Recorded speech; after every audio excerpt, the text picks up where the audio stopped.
even could see some strong to severe weather tomorrow. So we're not done yet with this multi-day outbreak of severe weather. As we continue to track through the rest of your Wednesday, notice we do have several threats that are already coming in through parts of Mississippi, Kentucky. So we're on the outer fringes of this warned area from the Storm Prediction Center, where you have really that significant threat.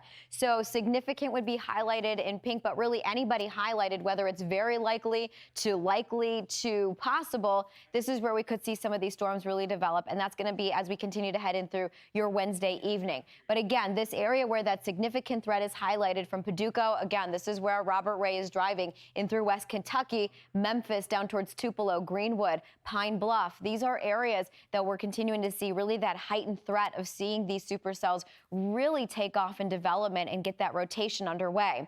A lot of the tornado warnings that we have, by the way, our radar indicated not as many observed that we're seeing tonight compared to last night, but that doesn't take away any of the weight of these storms and the severity of them.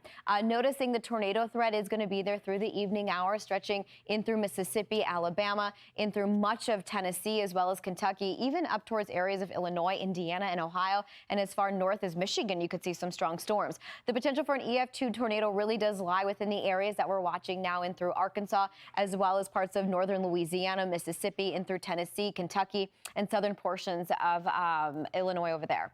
I'm Amy Freeze. Welcome to Fox Weather's YouTube page. We have more great videos on the way, so make sure to subscribe to stay updated on all things weather.